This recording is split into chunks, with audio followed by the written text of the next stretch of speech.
Salom do'stlar. Bu video men uchun ham oson emas.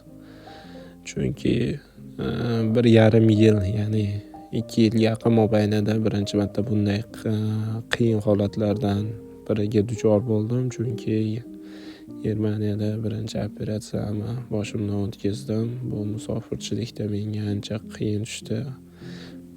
Oson bo'lmadi. Hozir bu men yotayotgan joy operatsiyaga tayyorlanish jarayoni, ya'ni kiyimlarni kiyib tayyorgarlik qilib turibman. Hozir meni olib chiqib ketishadi. Shunga kichkina obzor qilib xonalarni videoga olib sizlarga ko'rsatmoqchi bo'lyapman. Ko'rgan bo'lsalaring, bu qulayliklari.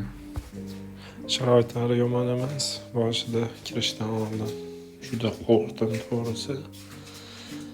Narkoz bilan qilingan bo'lsa-da, lekin baribir qandaydir qo'rquv bo'ldi. Mana bu уже chiqdim.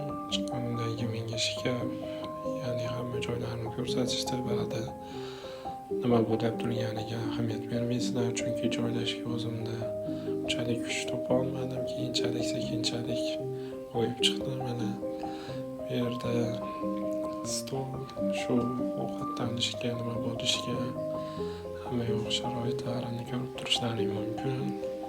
Shifoxonada yotish menga unchalik oson bo'lmadi. Chunki telefon o'ynab yoki ba'da bunaqa monitorlari bor ekan, o'yin o'ynab, televizor ko'rib, bu yerda sherigim yotadi, bitta 2 kishilik xona berildi.